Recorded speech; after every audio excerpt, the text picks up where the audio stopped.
Welcome back to Grifter or Gifted. Hmm. Today we're going to try and figure out if Bernie Madoff was a brilliant mind who went rogue or just always a con man. Yeah, it's fascinating how his story goes way beyond just the money. Right. It really makes you think about that line between innovation and deception, Yeah, especially when you consider that Madoff was operating at the highest levels of finance. exactly. Okay, let's start with the basics. Okay. $68 billion.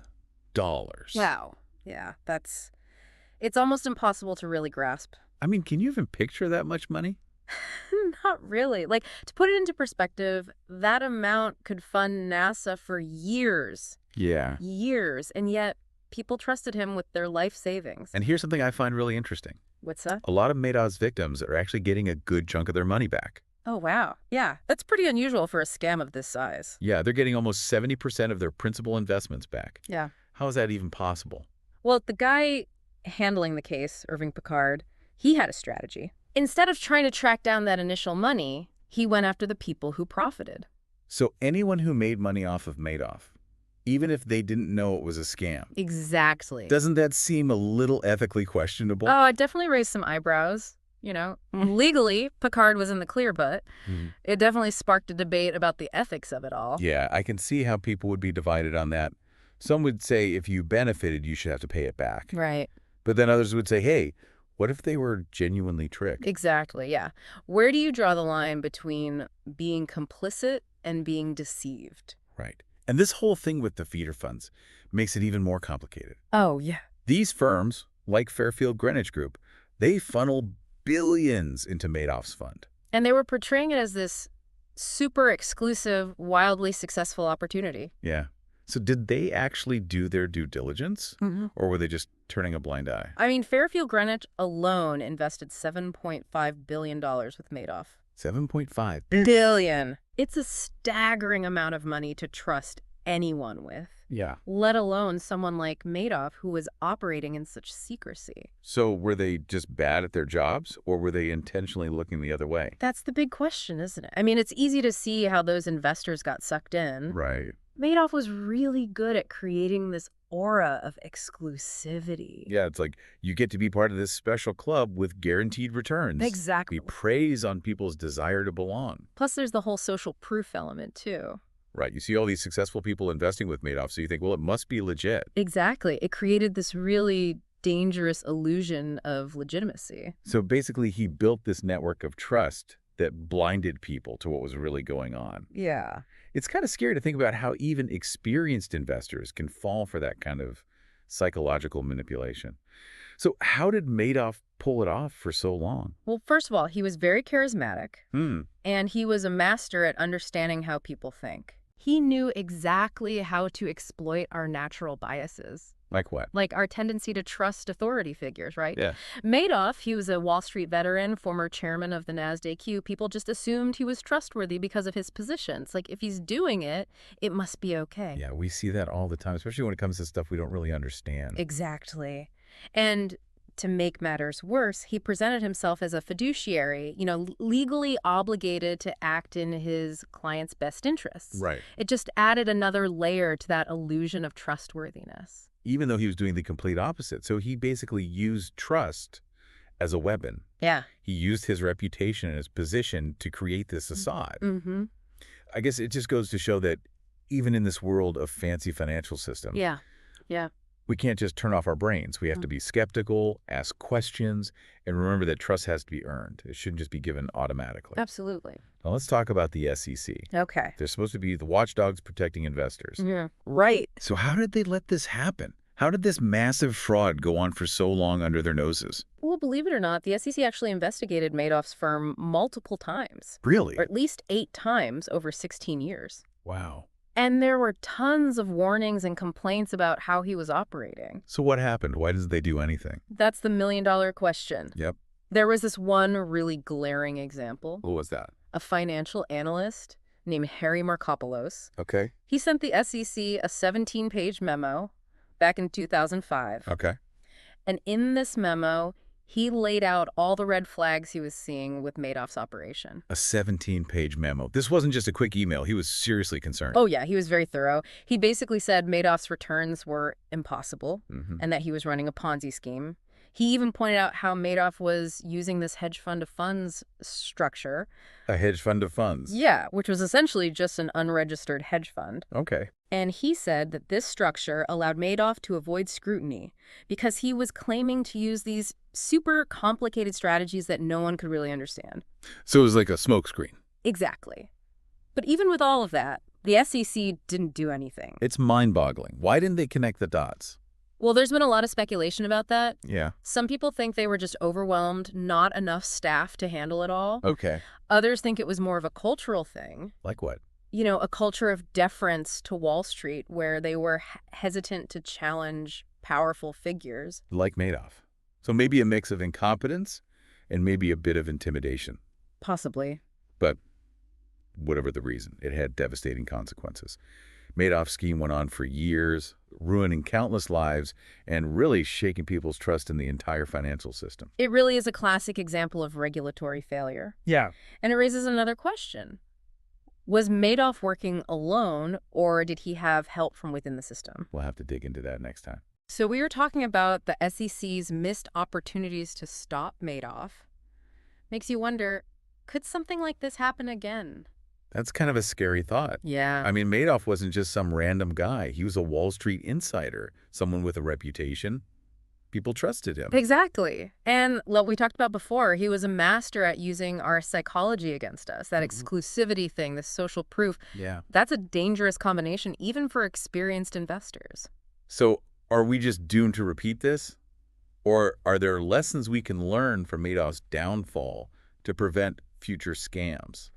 Well, there are definitely steps we can take, both as individuals and as a system. Okay. For investors, it really comes down to due diligence. Okay. Never invest in something you don't understand. It sounds simple, but It's crucial. yeah. And if something sounds too good to be true, it probably is. Right.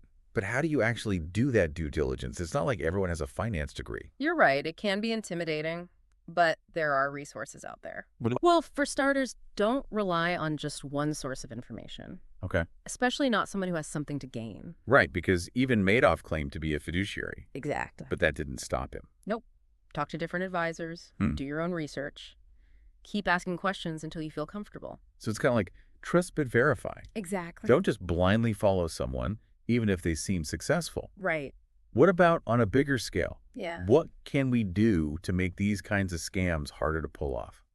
One big thing is more transparency, especially when it comes to hedge funds. Okay. They operate with very little oversight. Hmm. Some people argue that if we required them to register with the SEC and actually disclose their strategies, it would create more accountability. But wouldn't that stifle innovation? I mean, isn't that part of what makes hedge funds successful? That's a fair point. Hmm. It doesn't have to be all or nothing. Okay. Transparency shouldn't be seen as a threat, but as a way to build a healthier financial system. Right. It's about finding that balance, having oversight without stifling legitimate strategies. Yeah, because when there's transparency, there's trust. Exactly. And that's something we lost with Madoff. Mhm. But it's not enough to just have rules, right? You have to actually enforce them. Absolutely. The SEC had chances to stop Madoff, but they didn't take decisive action. Hmm. Some people argue that they need more resources, more power to really police the markets effectively. Right? It's like having a security system and never turning it on. Exactly. So we need to make sure those watchdogs have some teeth. Mhm. Are there other systemic changes that could help? Better communication between regulatory bodies is crucial. Okay. Madoff's case involved all these different pieces. Yeah. Feeder funds, offshore accounts, complex transactions. Right. If those agencies were talking to each other better, they might have seen the bigger picture sooner.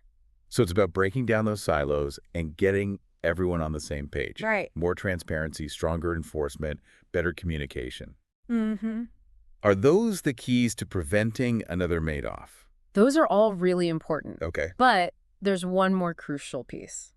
What's that? Human judgment. Mm. Technology can help us spot weird patterns, but ultimately it comes down to people making ethical decisions. Right.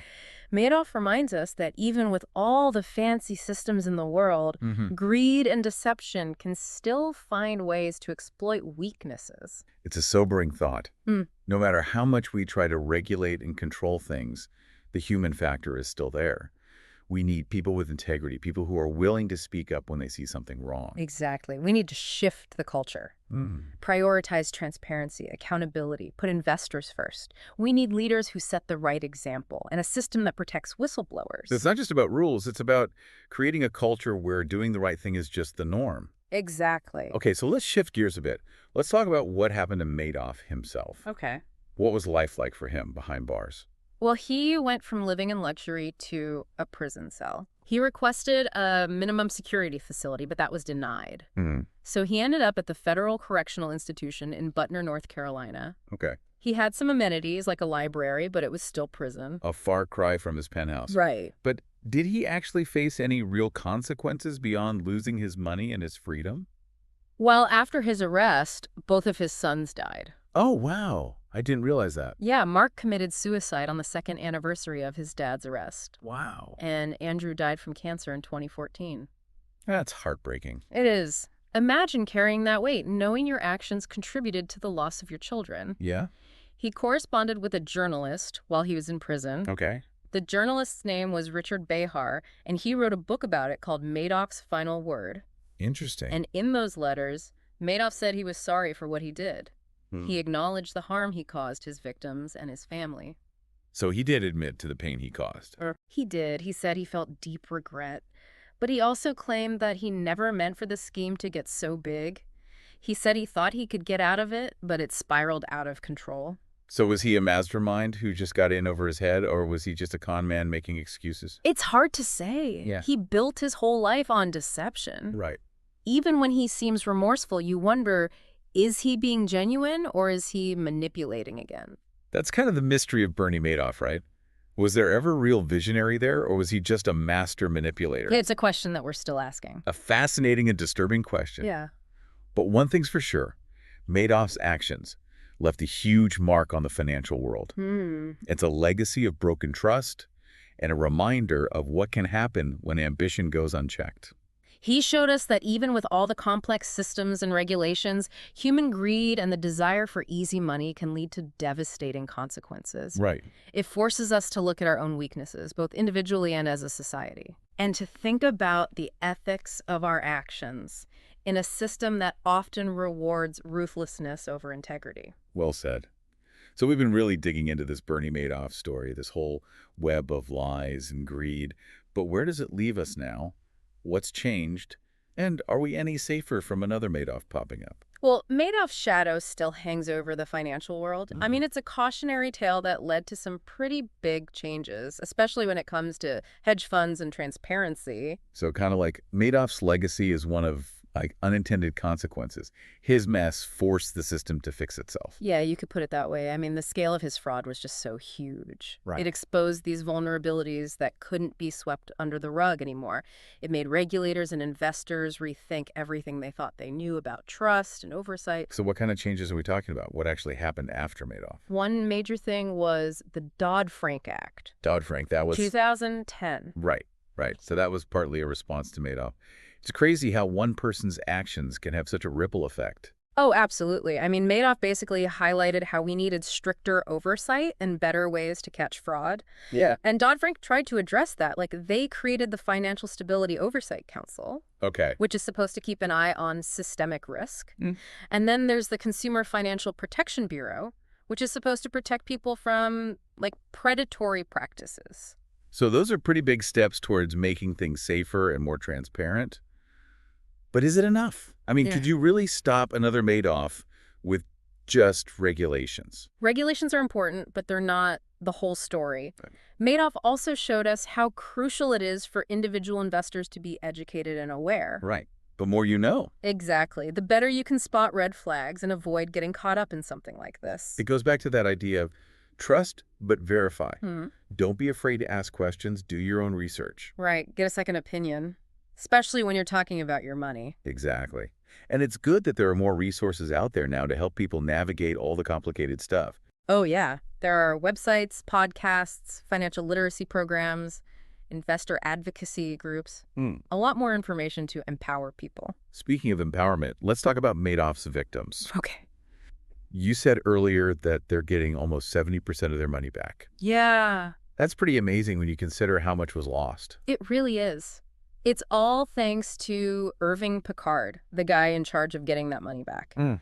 He's been working on this for over 15 years, recovering assets and distributing them to the victims. It's a huge task. So even though Madoff's gone, people are still working to right his wrongs. Yeah. It's not a simple process. There have been a lot of legal battles, Oh, yeah. arguments about who qualifies as a victim and how much they should get. Right, right.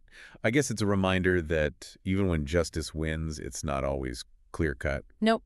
But it's encouraging that so much money has been recovered and given back to the people who lost it. Yeah. It shows that even with massive fraud like this, people are committed to holding someone accountable and making things right. So as we wrap up this deep dive into Bernie Madoff, Yeah. what are the big things you want people to remember? I think Madoff teaches us that success, no matter how big or impressive, should never come at the cost of ethics and integrity. We need more transparency and accountability in finance. We have to remember that even the fanciest systems can be manipulated. And we can't just rely on the regulators to protect us. We have to be informed, pay attention, and always be ready to ask those tough questions. Absolutely. The Madoff story may be over, but we can't forget what it taught us. Right. By understanding how it all happened, we can help build a better system. A system that's more resilient, transparent, and ethical. Exactly. One that protects us from anyone who tries to exploit our trust for their own gain. Well, thanks for joining us on this journey into the world of Bernie Madoff. Hopefully you found it insightful and maybe a little bit unsettling. But remember, the best way to protect ourselves from the next Madoff is to learn from the mistakes of the past.